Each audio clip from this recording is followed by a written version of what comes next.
And now, friends, on this holy day, let us gather in peace and unity, as one before the grace and grandeur of life, as children before its great and loving mystery.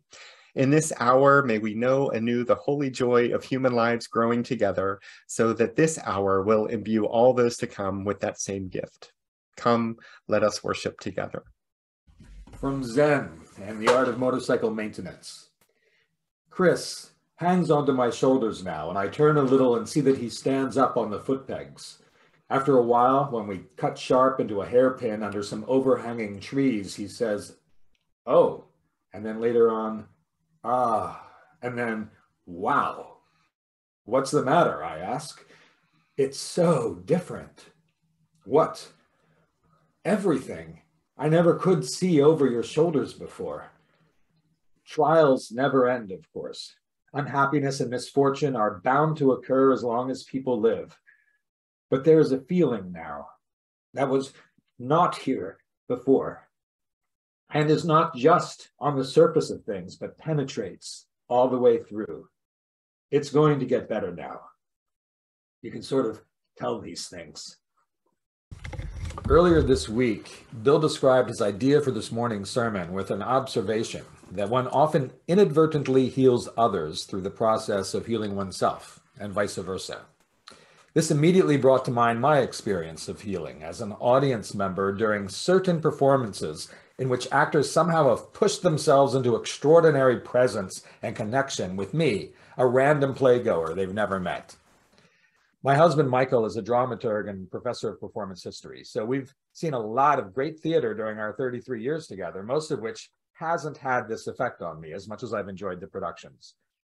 But occasionally a bad show, one that critics agree just doesn't work, nonetheless has had this transformative effect. I've never met an actor whose process hasn't centered at some point on their own healing, engaging with their worst fears and sources of despair. Certain performances reflect this healing more viscerally than others. I'm a reasonably happy guy much of the time, but I've been through two prolonged crises of nihilism, one 40 years ago and another 20 years ago, when I felt separated from a fabric of meaning I trusted. These were serious. During each of these periods, I obsessed often about suicide as the only rational response to what I considered the horrific joke of being alive. The first time I dropped out of college, the second time I walked away from a successful business I'd started. A shrink would probably have diagnosed me as depressed during each of these crises, but these episodes felt more existential than psychological. During the first, I obsessed over needing to believe in absolute meaning, despite believing that meaning doesn't exist. Fortunately, I stumbled upon Robert Pirsig's novel, which is actually a memoir, entitled Zen and the Art of Motorcycle Maintenance, like so many other college sophomores. In it, a professor of rhetoric seeks a comprehensive theory of meaning he calls quality.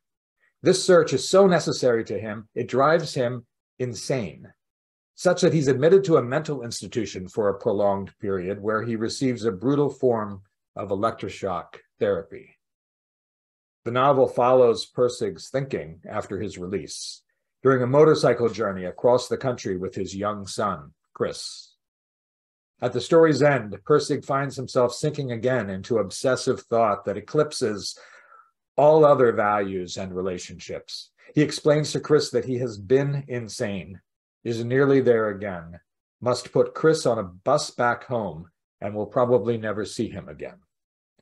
Chris falls to the ground, rocking and wailing a seemingly inhuman cry Pirsig has never heard before. This unexpected response somehow wrenches Pirsig from his self-involvement to see that his search for quality is simply an obliviousness to the truth of love. After finishing Pirsig's courageous novel, my crisis evaporated. Re-engaging my life and friends was hard at first, but possible. My second nihilistic crisis in my early 40s was terrifying because I thought I'd worked through these issues 20 years earlier. I was separated from Michael, and I arranged my life with minimal checks on my fevered mind. I would go through social motions around people and seem fine, but as soon as I was alone, the bottom would drop out of my identity. If I'd been less gifted with great friends and a nest egg, with Michael patiently standing by, I'd have been in real trouble. This crisis ended after Michael arranged for me to see an Old Vic production of Hamlet, starring a 23-year-old actor named Ben Whishaw. You should watch his astonishing To Be or Not to Be soliloquy on YouTube. I was alone in London, and I remember barely being able to walk to the theater, obsessing intensely about how ridiculous it was to spend money to see a show when that money could go to organizations fighting global warming, although that didn't really matter since consciousness and by extension everything else was just a cruel joke, etc., etc., etc. A dangerous fog clouded my thoughts, and I remember believing I was unworthy to be in this audience.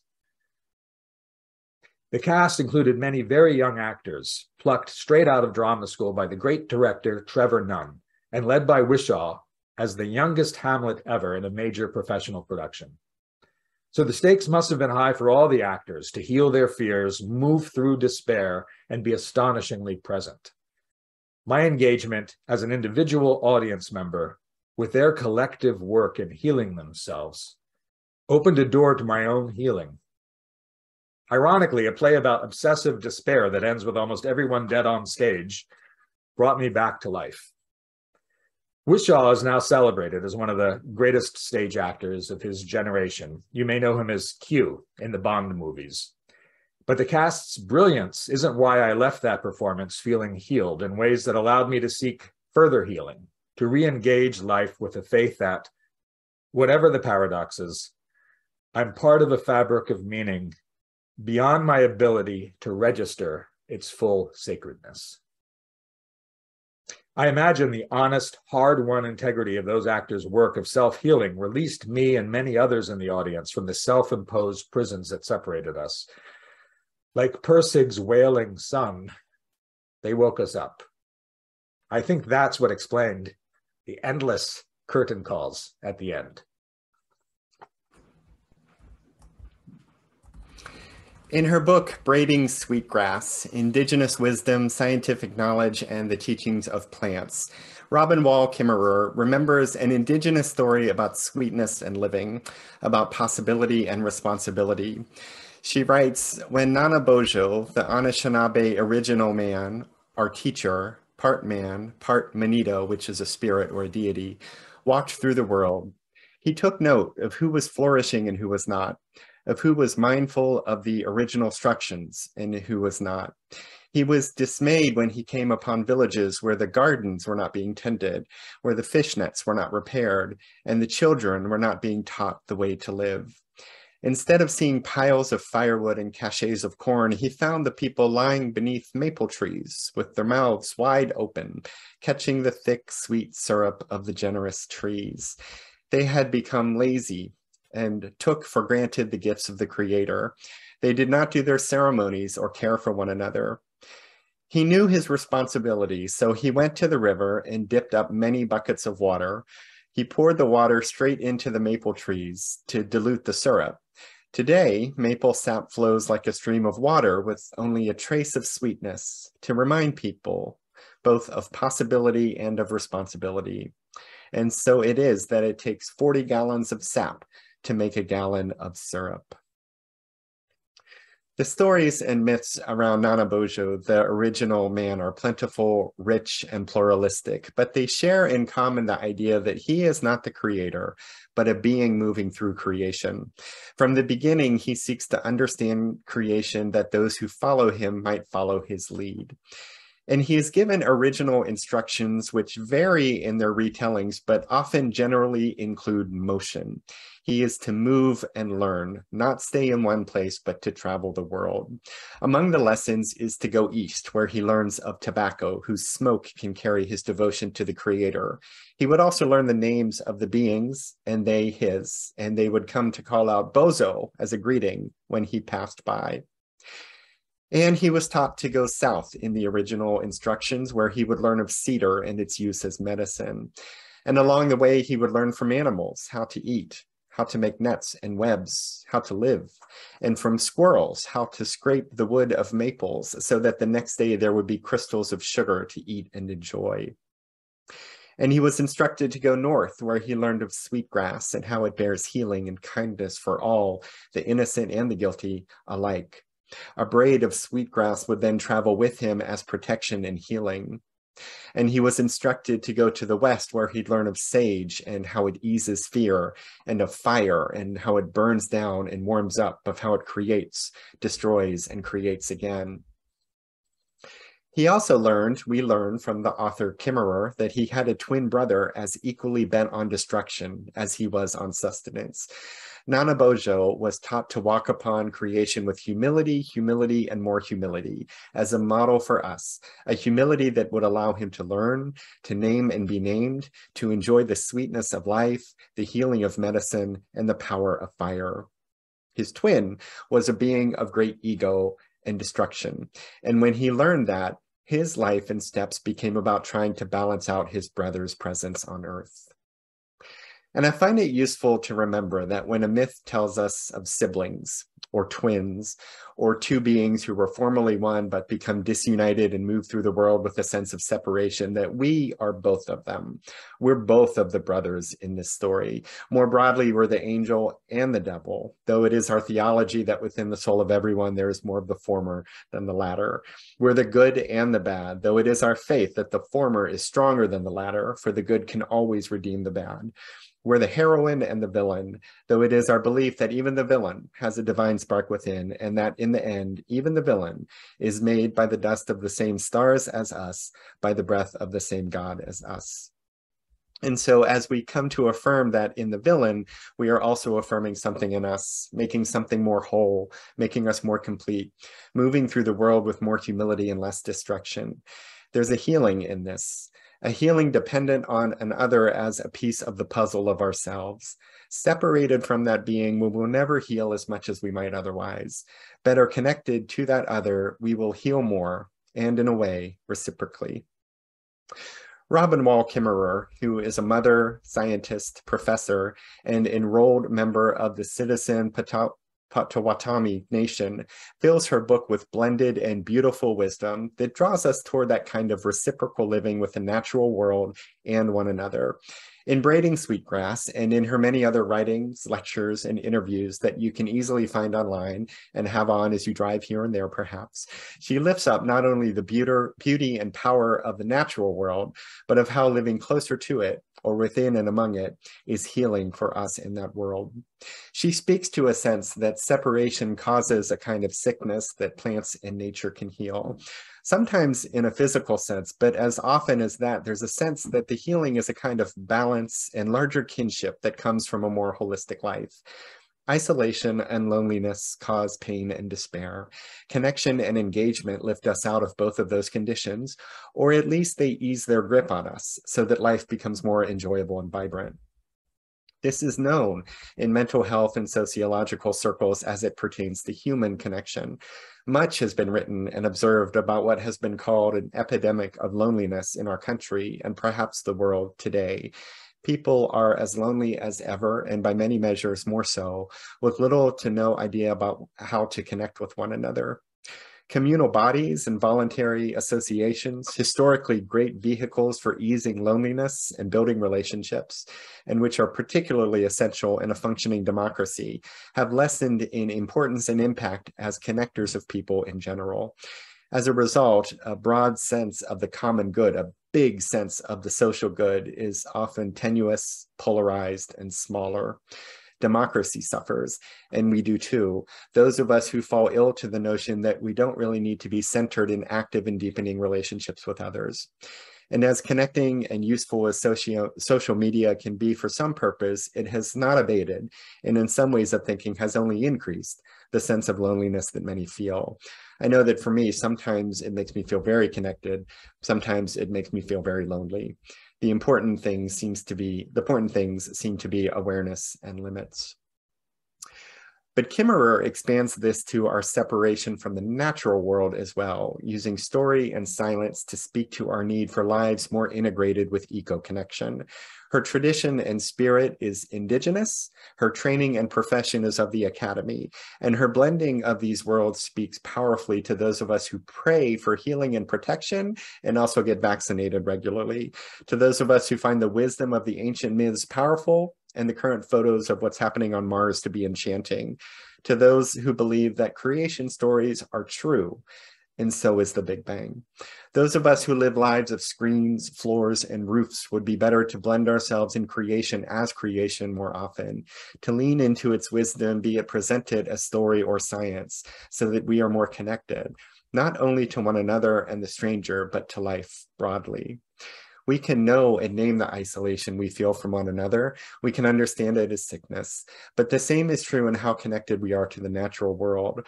Bodies are blessed by wet dirt, fresh air, flowing water, and the breeze, and they are blessings for all, available as grace for those who would humbly kneel, walk softly, lay gently, and be in nature's embrace. And better connected to the world, living in heightened awareness and gratitude for how it sustains us, may turn us toward better care for it. For in its embrace, we will know its grace, and we will reciprocate with care and commitment and join others in that work. Perhaps this is why she included that story about the people enjoying the maple syrup a little too much. Part of that story, I think, is about effort. There is a value and dignity to be found in laboring for some delights. Makes the syrup even sweeter, perhaps. But perhaps its inclusion in her book is more about the isolation that people felt from one another. They were just lying there, enjoying the maple sap without caring for the trees, not reciprocating in the goodness provided for them by tending to creation, by tilling it and sowing it and nurturing seeds to harvest. They were detached, and so the deity forces them to become engaged. They were kind of disembodied, and so the deity forces them to get up and move. And perhaps even sated with syrup, the deity knew that they would soon despair if they kept living like that. And so the deity creates the need for energy, creates a desire that can't easily be met, creates a tension that produces life. There is no creation story in which people are created and then instructed to just sit there and do nothing. And evolution seems to indicate that had that been the approach of our earliest forebears, we would not be here. So the deity shifts creation so that their energy, so that a creative response to life is needed for their very survival, as is one another. For once making syrup shifts from a lay there and eat it thing to a collect a whole bunch of it and boil it thing, it becomes a thing much easier accomplished with others helping. It takes a tribe to really do that well. It takes a lot of people doing a lot of things to make that happen. And with that, you get conversation and laughter. You get care and concern.